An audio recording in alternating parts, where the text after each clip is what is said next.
On a quiet morning in a small American town, a weary veteran named James was mowing lawns just to get by. Life had already taken so much from him, his health, his pride, almost his hope. But then, his loyal German shepherd, Buddy, stopped dead in his tracks, ears perked, eyes fixed, right at the roots of an ancient oak tree. James knelt down, touched the earth, and felt a cold breath of air rising from below. What lay hidden beneath that tree? And how could one man and his dog stumble upon a secret that would not only change their lives, but heal an entire community? Before we begin, tell me, where are you watching from tonight? Drop your city or country in the comments below, and don't forget to subscribe for more true stories of courage, loyalty, and second chances. The morning sky over the small Midwestern town was pale and cool, the kind of sky that carried the smell of wet soil and distant rain, as if the world was still deciding whether it wanted to brighten into day or retreat back into grayness. A light mist clung to the ground, softening the edges of the fences and barns, while the first weak rays of the sun tried to push through the haze. It was the sort of weather that made every sound sharper, the hum of a lawnmower, the bark of a dog, even the whisper of boots against dew-soaked grass. James Harris bent forward with the slow determination of a man who had grown used to carrying the weight of both years and memories. At 46, his body bore the marks of a life lived in conflict and toil. His frame was lean but sturdy, his shoulders slightly stooped, his skin weathered by sun and wind. His hair, once dark, was peppered with streaks of gray, cut short out of habit from military days, though now unevenly trimmed by his own hand with a pair of dull clippers. His face was defined by strong cheekbones, a square jaw, and eyes that were not just tired, but haunted. Hazel eyes that had seen too much of war and too little of peace. A faint scar ran across his left brow, a reminder of shrapnel that had barely missed ending his life years ago. He wore a faded work shirt tucked into worn jeans, both stained with soil and grass, and a pair of boots that had outlasted their soles. He was pushing along his rusted lawnmower, the machine rattling like a coughing old man. The handle vibrated in his calloused hands, each push requiring a little more effort than he liked to admit. The sound of the mower was familiar, even comforting. It drowned out the silence in his head, the silence where gunfire and cries had once lived. Now, instead of orders shouted across battlefields, he heard only the sputter of the mower, the chirp of birds, and the steady panting of his only companion. Buddy trotted alongside him, always close, never straying too far. Buddy was a German shepherd, 5 years old, his coat a rich blend of black and tan, with a proud sable streak along his back. His ears were sharp and erect, swiveling at the slightest sound, and his amber eyes carried a strange intelligence, as though he too bore the weight of memories that could not be spoken. Buddy had once belonged to a neighbor who could not keep him after falling ill, and James had taken the dog in without hesitation. What began as a simple act of kindness had turned into the deepest bond James had known since the war. Buddy was more than a dog. He was a guardian of James's fragile sanity, an anchor in the lonely tides of his days. When nightmares clawed through James's sleep, Buddy would press close, waking him before he drowned in them. When James's chest grew tight with the invisible grip of panic, Buddy would lean against his leg, steadying him with warmth. James guided the mower along the edge of the field, where the grass grew, higher, nearly swallowing the rusty wire fence that marked the boundary of the old Whitaker property. The Whitaker farm had been abandoned for years, the family long gone after debts consumed their land. Now, James tended the fields as part of his piecemeal work, though the pay was small and inconsistent. Every dollar mattered. He often joked bitterly that he made just enough to stay poor. Still, he worked because work kept his hands busy and his mind quieter. As he pushed the mower closer to the tree line, Buddy's behavior shifted. His ears shot up, his body tensed, and a low growl rumbled in his throat. James slowed, cutting the engine. The sudden silence was startling. It left only the sound of Buddy's growl and the faint rustle of leaves. "What is it, boy?" James muttered, wiping sweat from his brow. His voice was deep, gravelly, carrying the cadence of a man who had spoken more commands than conversations in his life. Buddy stepped forward, paws deliberate, nose pressed low to the ground. He led James toward the shadow of an old oak tree that towered above the others. The oak was massive, its trunk thick and gnarled, its bark scarred as though it had endured centuries of storms. Roots jutted from the earth like the fingers of some buried giant, curling and twisting into the soil. James recognized the tree. It had stood there since he was a child, and his father had once pointed it out, calling it the Elder of the Woods. Buddy began pawing at the ground near the largest root. Soil scattered, damp and dark. His tail was rigid, his body alert. Every muscle coiled with purpose. James crouched beside him, brushing the dirt with his hand. The ground felt softer than it should, loose and unsettled, and as his palm pressed down, he felt something impossible. A faint draft of cold air, rising from beneath the roots. His breath caught. He withdrew his hand quickly, staring at the ground as though it had betrayed him. Memories flickered unbidden. Nights in foreign deserts where the earth itself seemed to breathe. Caves where whispers carried further than footsteps. James shook his head, muttering, "No, it's just the soil, maybe a burrow." Yet even as he said it, he knew it was a lie. The draft was steady, undeniable, the breath of some hollow place beneath the oak. His heart thudded against his ribs, faster and louder than it should have. He felt the familiar edge of panic rising, that tightness in his chest that the VA doctors called PTSD, though to James it was simply the price of survival. He clenched his fists, forcing his breathing steady. This was not a battlefield. This was just a tree, just a farm, just a morning like any other. Yet the air beneath that soil told him something different, something hidden. Buddy barked once, sharp and insistent, then looked at James as if demanding he act. Those amber eyes glowed with urgency, with trust. James rubbed the back of his neck, feeling the damp sweat cool in the morning breeze. He whispered, half to Buddy, half to himself, "What the hell are you trying to show me?" The oak loomed above them, its branches swaying gently, casting long shadows over the ground. James stayed crouched there longer than he intended, his mind a swirl of questions he couldn't answer.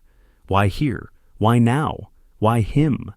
He thought of his father's voice, distant in memory, warning him as a boy never to dig too close to the old oaks. There are things under the earth, son, things better left alone.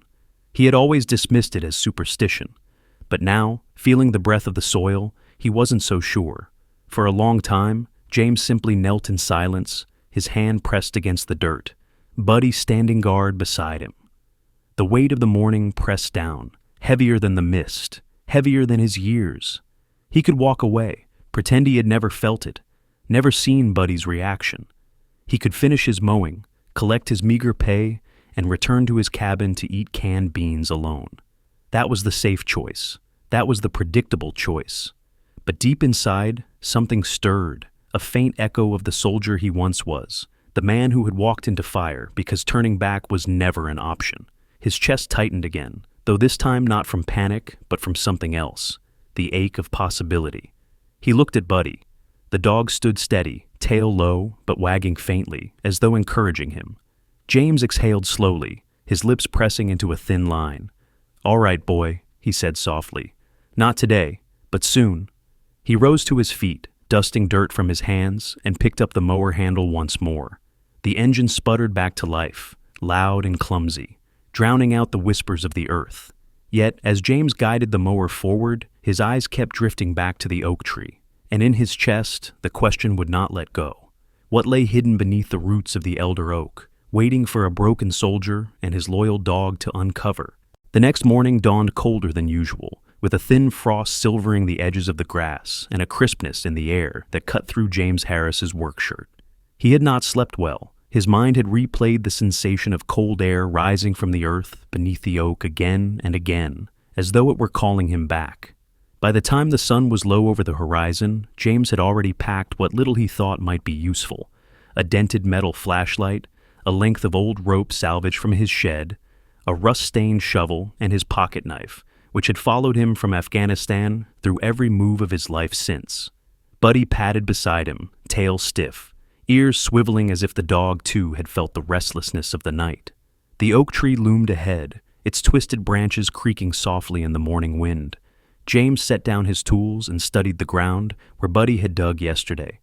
The soil still seemed disturbed, a patch of earth darker than the rest, moist from dew. He took the shovel and pressed it into the dirt, the blade sinking easily into the softened ground. Every strike echoed louder than it should, as though the earth itself was hollow. Buddy stayed close, sometimes scratching with his own paws as if to help, sometimes stepping back, head tilted with keen amber eyes that reflected curiosity and wariness. It did not take long for the tip of James's shovel to strike something hard. He brushed away the dirt with his hands, revealing the rough surface of stone. It was not natural rock. Its edges were too defined, its surface too flat. He dug further, uncovering what looked like a slab, fitted with precision and framed by roots that had wrapped around it for centuries. James's pulse quickened. He traced the outline with his fingers, cold and damp, before finding a gap near the corner. Grunting with effort, James wedged his shovel into the crack and pried. The slab shifted slightly with a low groan, releasing a burst of stale, chilled air that smelled of age, dust, and something faintly metallic. Buddy barked once, sharp and uncertain, before circling James and sniffing the dark opening that began to show beneath the stone. With a final push, James slid the slab aside, far enough to reveal a square mouth in the ground, framed with stone blocks that had been carved and placed long ago. A narrow stairwell descended into darkness, each step slick with moss, the air heavy and cold. James flicked on his flashlight. The beam cut into the black, illuminating stone steps that vanished quickly into shadow. He tied the rope to a low branch of the oak, more out of habit than necessity, slung it over his shoulder, and looked down into the stairwell, his breath fogged in the cold air rising from below. He glanced at Buddy, who had already placed his front paws on the first step, ears alert, waiting. James exhaled and muttered, "All right then, let's see what you drag me into." The descent was slow. The stairs were narrow, forcing James to place each boot carefully to avoid slipping. His flashlight revealed damp stone walls lined with alcoves, small niches carved into the rock, blackened with soot, as though torches had once burned there. Some alcoves still held fragments of charred wood, brittle with age. The smell grew stronger as they went deeper, a mix of mold, ancient ash, and something mineral like rusted iron. At the base of the stairwell, the space opened into a long corridor. The ceiling was low, barely higher than James's shoulders, and the walls were rough-hewn stone blocks fitted tightly together. Strange markings were scratched into some of the stones. Circles intersected with lines, crude crosses, spirals that seemed to twist in on themselves. The air was damp, droplets of water clinging to the walls and dripping occasionally to the floor with hollow echoes. Buddy sniffed constantly, his nose brushing the stones, sometimes growling low, as though he smelled something unseen. James tightened his grip on the flashlight. The corridor stretched ahead, the beam fading into shadow. Every step sounded amplified, boot falls echoing down the passage. The silence was unnatural. It was not the silence of open fields, but a thick, pressing stillness that seemed to watch him. He thought of the stories his father had muttered by the fire when James was a boy, tales of hollow places beneath the forest where the earth itself was not to be trusted. He had dismissed them then as rural superstitions, but here, under the weight of centuries of stone, the stories felt less like folklore and more like warnings. Halfway down the corridor, James paused. His flashlight beam fell on a carved stone doorframe, though no door remained. Beyond it, the passage widened into a chamber. He stepped through cautiously, Buddy at his side. The chamber was small, perhaps 20 feet across, with a low ceiling supported by thick beams of stone. The walls bore more carvings, crude yet deliberate. A circular pattern had been etched into the floor, faint but visible beneath the dust and grit. Around the edges of the room were several niches cut into the stone, empty now, but stained with soot as though once holding lanterns or candles.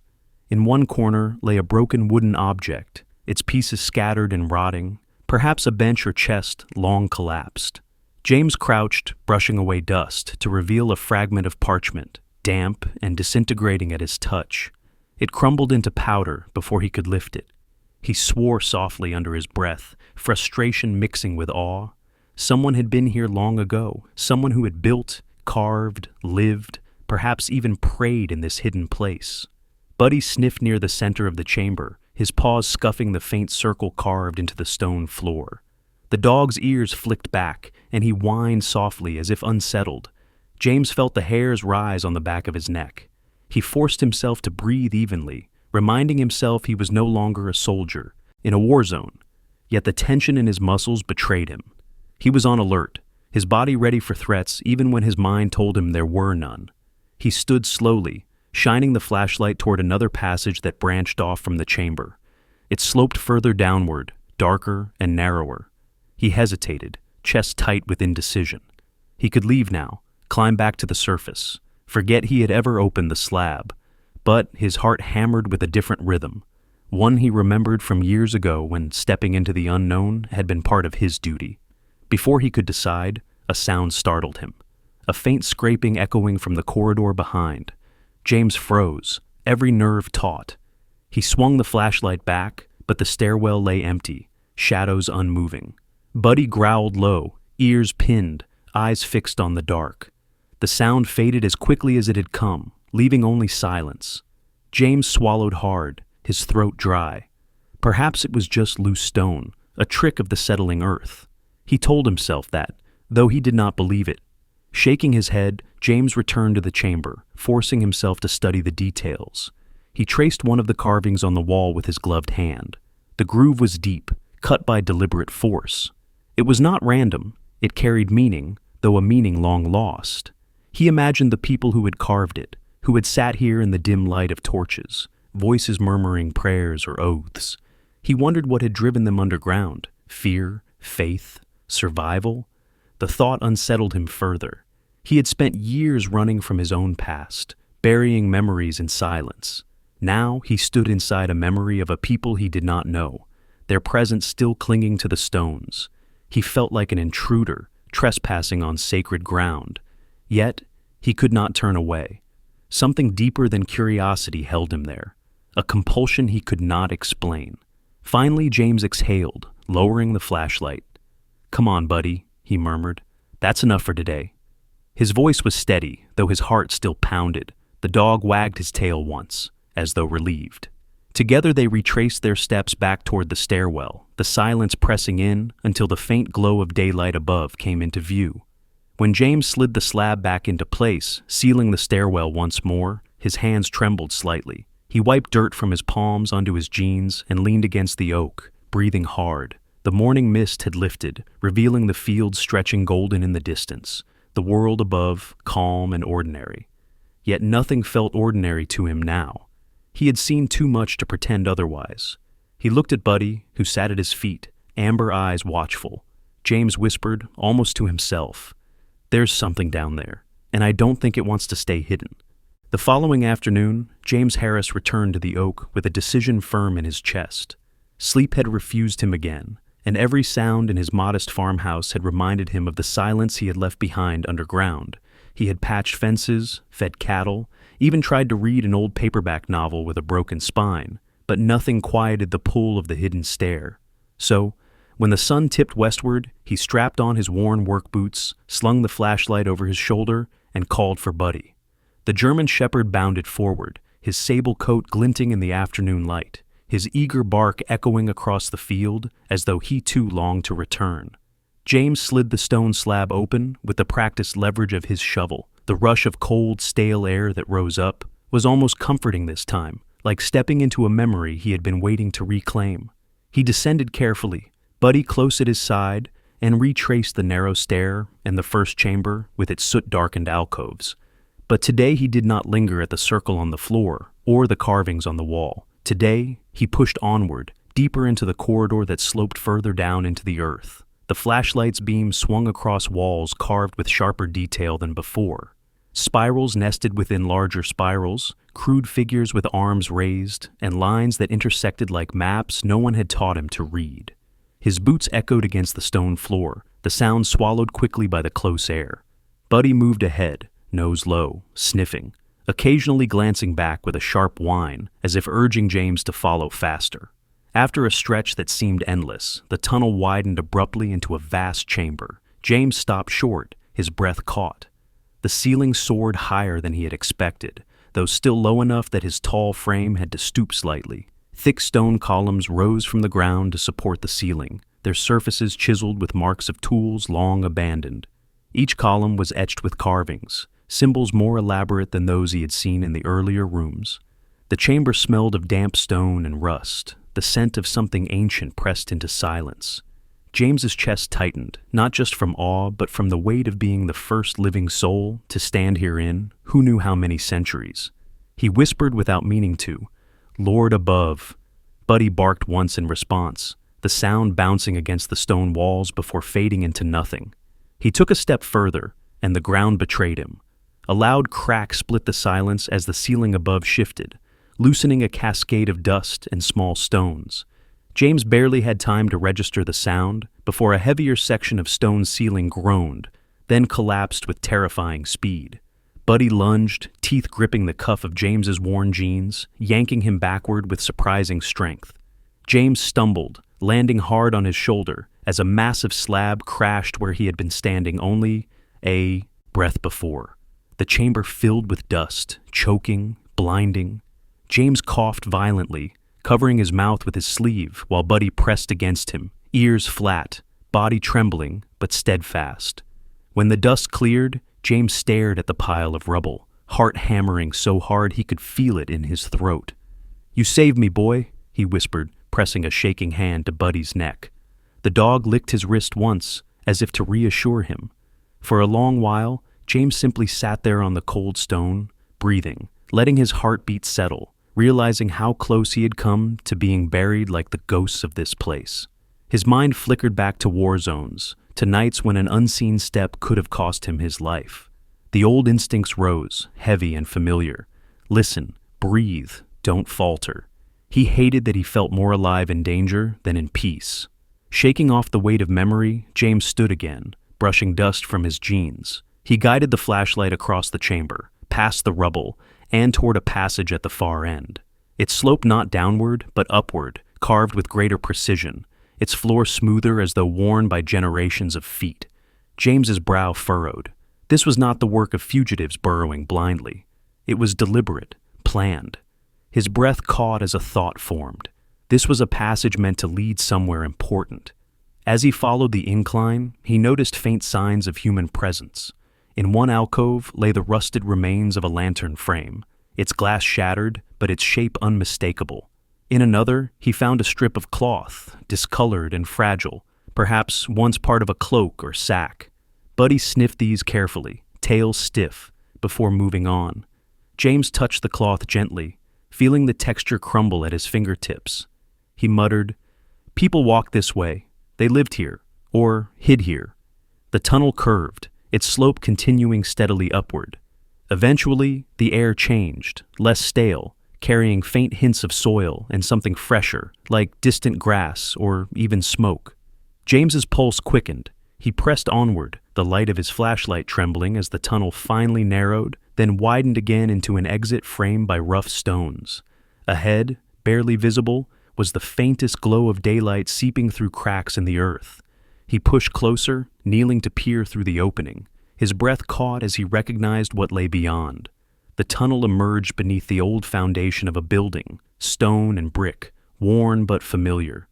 Through a gap in the rubble, James could see the outlines of streets, the shadow of rooftops. His chest tightened as he realized the direction.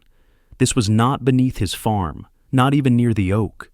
It sloped directly toward the heart of Mill Creek, the small town where he had grown up and now lived on its outskirts. The revelation settled like a weight on him.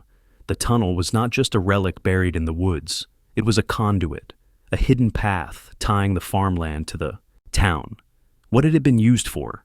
Smugglers? Escaped slaves on the Underground Railroad? Secret societies holding meetings no one dared to speak of? The possibilities pressed into his mind, each one heavier than the last. Buddy whined softly, nudging James's hand with his nose, as if to remind him that the present mattered as much as the past. James stroked the dog's head absent-mindedly, eyes fixed on the faint light beyond the stone gap. He whispered, "This changes everything." His voice trembled with awe, fear, and something like hope. For the first time in years, James felt the stirrings of connection. To his land, his town, to something larger than the burden of his own scars. The tunnel was not just memory, it was a bridge, and whether he was ready or not, it had chosen him to cross it. Back on the surface, the afternoon light had begun to fade into a golden haze. The oak tree cast long shadows across the pasture, and the hidden slab, now sealed again, looked as harmless as any patch of ground. James Harris leaned against his shovel, sweat and dust streaking his face, and tried to slow his breathing. Buddy sat faithfully beside him, tail thumping softly in the grass, amber eyes fixed on his master. Though the air above was fresh and open, James felt no relief. The weight of what lay beneath pressed against his chest as surely as the earth itself. Life, however, cared little for hidden tunnels and ancient carvings. When James returned to his farmhouse, reality greeted him in the form of unpaid bills scattered across the kitchen table. The envelope from the bank lay unopened, but he knew what it said. Overdue payments, the threat of repossession. His refrigerator hummed faintly, holding little more than bread, a carton of eggs, and a half-empty jar of peanut butter. Dinner was 2 fried eggs and a slice of stale toast, eaten in silence while Buddy gnawed on a bone saved from a neighbor's butcher scraps. James stared at the cracked linoleum floor, shoulders heavy. His body was tired from work, his soul from years of scraping by. That night, lying on his thin mattress, James turned over the possibilities in his mind. The tunnel could be a source of money. Some historian or private collector might pay for access, or he could charge for tours himself. Yet the idea tasted bitter. Exploiting what might be sacred, turning mystery into spectacle, felt wrong. He remembered the carvings, the soot-stained niches, the weight of silence that seemed alive down there. It was not his to sell, but keeping it a secret meant carrying the burden alone, and James already bore more than his share of burdens. The following morning, while trimming hedges at the Miller estate on the edge of town, James's thoughts wandered again. Old Mr. Miller, a retired dentist with thinning white hair and a back that bent like a bow, paid him little and complained often, but the job was one of the few steady ones he had. As James pushed the mower, he found himself staring toward town, wondering who, if anyone, would believe him if he spoke of the tunnel. That evening, he stopped at the town library, a squat brick building near the square. He had not been inside for years, but something drew him there. The library smelled faintly of dust and old paper, comforting in its familiarity. Behind the front desk stood Sarah Whitaker, the head librarian. Sarah was in her mid-40s, tall and slender, with chestnut brown hair tied back in a neat bun. Her skin was pale, though often smudged with ink from the notes she scribbled in margins. Her hazel eyes were sharp, but not unkind, and her voice carried the steady calm of someone who had spent years surrounded by silence. She wore a navy cardigan and a long skirt, practical clothes that seemed to belong as much to the shelves as to her. Sarah had grown up in Mill Creek, left for college in Boston, and returned after her father passed away to care for her ailing mother. The years had given her a patient demeanor, though beneath it lay a spark of curiosity that had never faded. James hesitated at the desk, cap in hand, feeling suddenly awkward. "Evening, Sarah," he muttered. "James Harris," she replied with a faint smile. "It's been a long time since I've seen you in here. Looking for a book?" "Something like that," James said. His voice cracked slightly. He was not sure where to begin. Sarah studied him, noting the dust on his boots, the lines etched deep into his face, the nervous way he shifted his weight. She had known James when he was younger, before the war had taken him overseas. Back then he had been broad-shouldered and confident, quick to laugh. Now he seemed narrower, as if life itself had pressed him down, his eyes carrying shadows too old for a man of 46. "I found something," James began, lowering his voice. "Out on my land, by the oak." Sarah raised an eyebrow. "Found something?" James glanced around the empty library, then leaned closer. "A tunnel, old stone, carvings, chambers. It runs toward town." Sarah blinked, processing. At first she thought he was joking, but his eyes were steady, haunted. "That's extraordinary," she whispered. Her curiosity flared. "Do you have proof?" James hesitated, then shook his head. "Not with me, but I've been down there. It's real." Buddy, waiting patiently by the door, let out a quiet bark as though to affirm his master's words. Sarah looked toward the dog, then back at James. She saw the weight in his shoulders, the way his hands tightened on his cap. He was not a man prone to fanciful tales. "Why are you telling me?" Sarah asked gently. James exhaled, running a hand over his stubbled chin. "Because I don't know what to do. Keep it secret, try to make money off it, or tell the council, maybe protect it. I'm drowning in debt, Sarah, but something down there feels important, like it belongs to everyone, not just me. For a long moment, Sarah was silent. Then she nodded slowly. If what you say is true, it should be documented, preserved. The council needs to know. But you also need to be careful. Secrets like that, they can stir things up. James looked down, uncertainty in his eyes. He thought of the trampled bills on his kitchen table, of the empty fridge, of the weight of his own loneliness. He thought of the tunnel, its silence, its carvings whispering of lives long gone. And then he looked at Buddy, sitting steady by the door, gaze locked on him with quiet faith. In those amber eyes, James saw no greed, no hesitation, only loyalty. His decision formed there, solid and clear. All right, he said quietly. I'll tell the council. Let them decide, but I won't sell it, not like that.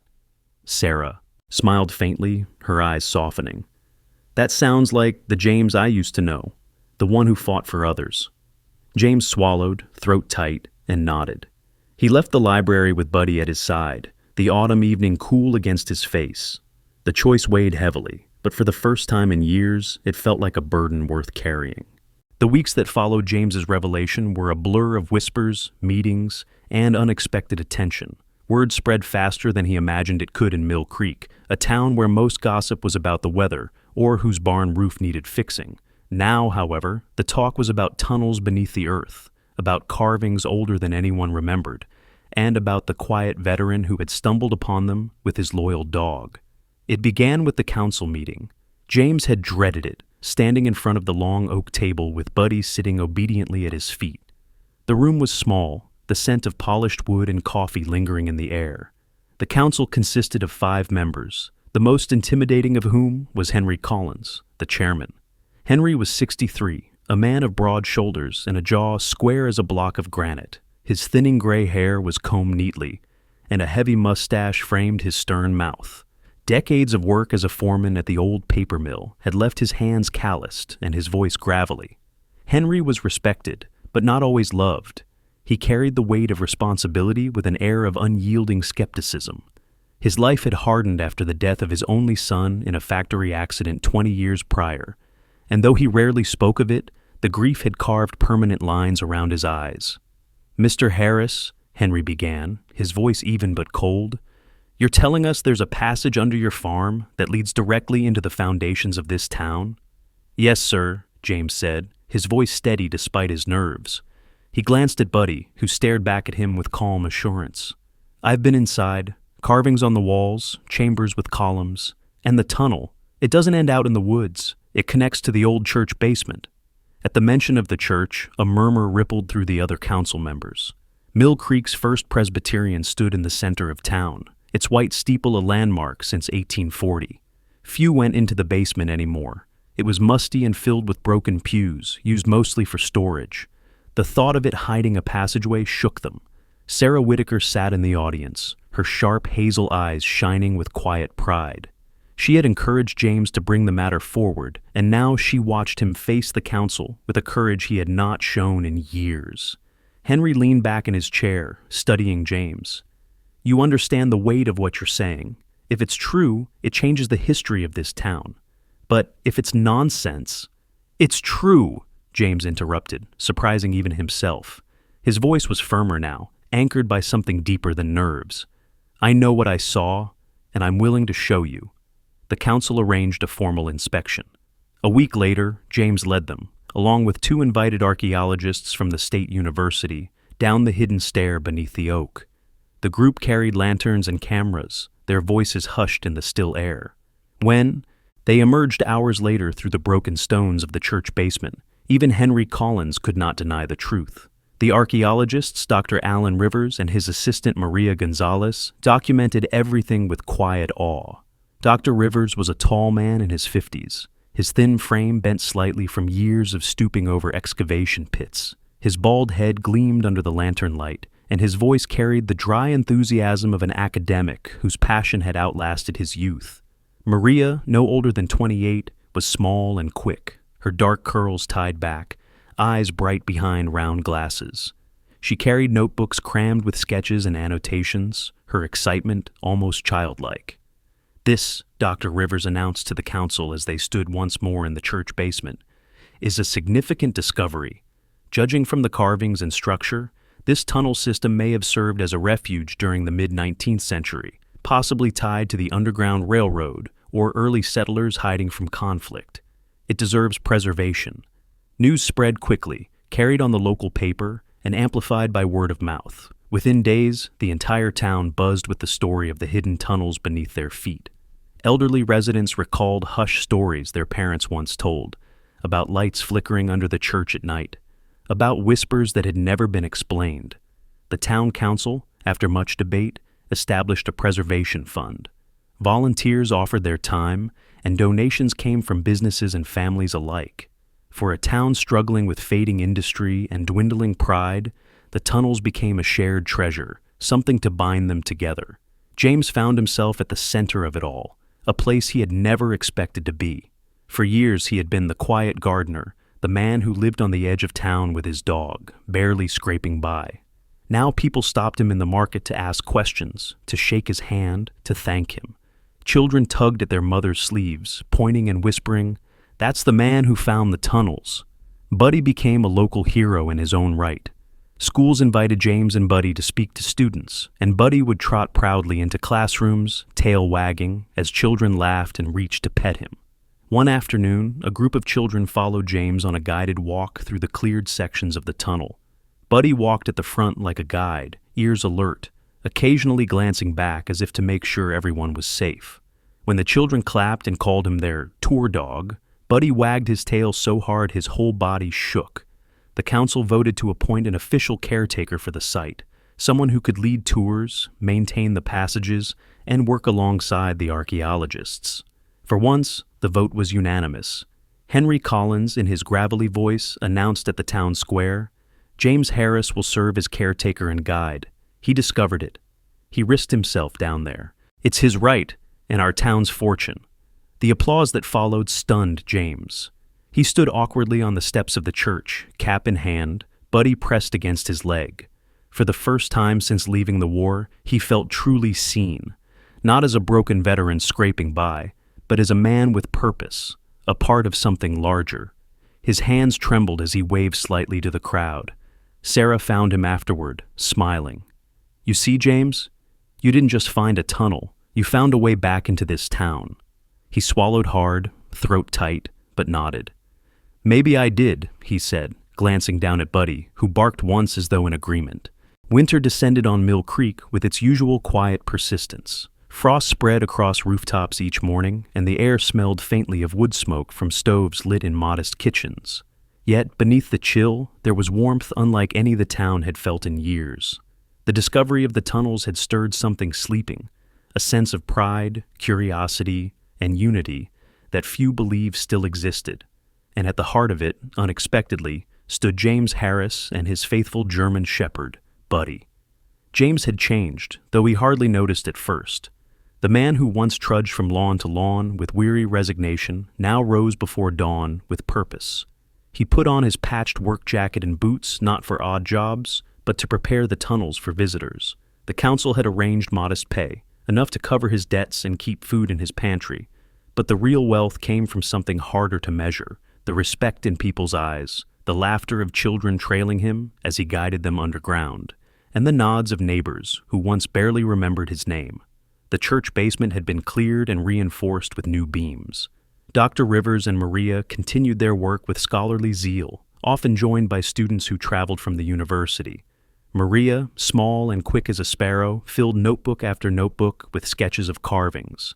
Dr. Rivers muttered to himself while measuring symbols, but when James offered a practical observation, like how soot stains aligned with old torch niches, he listened intently, acknowledging James as more than just a caretaker. The town's families came in groups, lanterns glowing softly as James led them through the safer chambers. Buddy walked proudly at the front, ears alert, occasionally stopping at spots he remembered. Children adored him, crowding close to pet his sable coat. "He's our guide dog," they cried, and James smiled more than he had in years. Sarah Whitaker often accompanied school groups, her tall figure graceful among the children as she explained history with her steady voice. She carried a notebook too, recording details with neat handwriting. Sometimes, when James stumbled over words, she would step in gently, her hazel eyes encouraging him. He found himself grateful not only for her knowledge, but for her presence. Calm, steady, quietly kind. One afternoon, after a long tour, James lingered in the chamber with the tall columns. The carvings glowed faintly in lantern light, spirals and lines whispering of a past still half hidden. He rested a hand against the stone and felt its cold strength. Buddy sat beside him, tail curled neatly, as if understanding the moment. Sarah entered quietly, her cardigan brushing the stone as she approached. "You've given this place a voice," she said softly. "Without you, it would still be buried." James shook his head. "I just stumbled onto it. Buddy did most of the work." Sarah smiled. "Maybe so, but you chose to share it, James. That's what matters. You gave it back to the town." James felt a lump rise in his throat. He thought of the years after the war, when his days had been empty repetition, when his nights had been haunted by memories he could not share. He thought of the times he had nearly given up entirely, swallowed by loneliness. Now, here he stood, surrounded by life, by history, by a community that finally looked at him not with pity, but with pride. Henry Collins, still gruff and stern, visited often to oversee the work.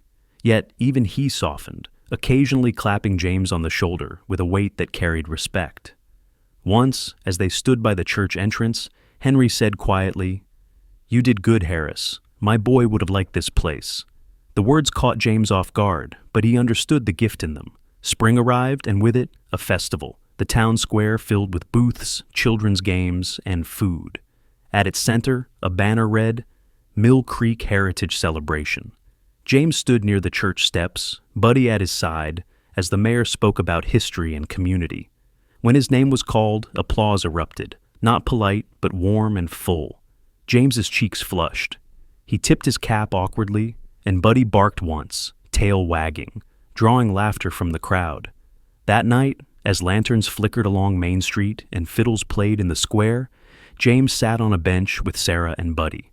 The town bustled with joy around them, but for once he felt no need to move, no urge to hide.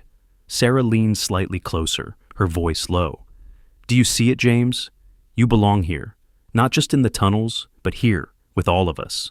James swallowed, eyes stinging with emotion he had long buried. He reached down to scratch Buddy's ears, steadying himself. "For the first time in a long while," he said, "I think I do." Buddy pressed against his leg, amber eyes shining in the firelight. James knew that tomorrow would bring work, challenges, and perhaps new discoveries in the tunnels. But tonight, under the music and laughter of a town united, he felt whole.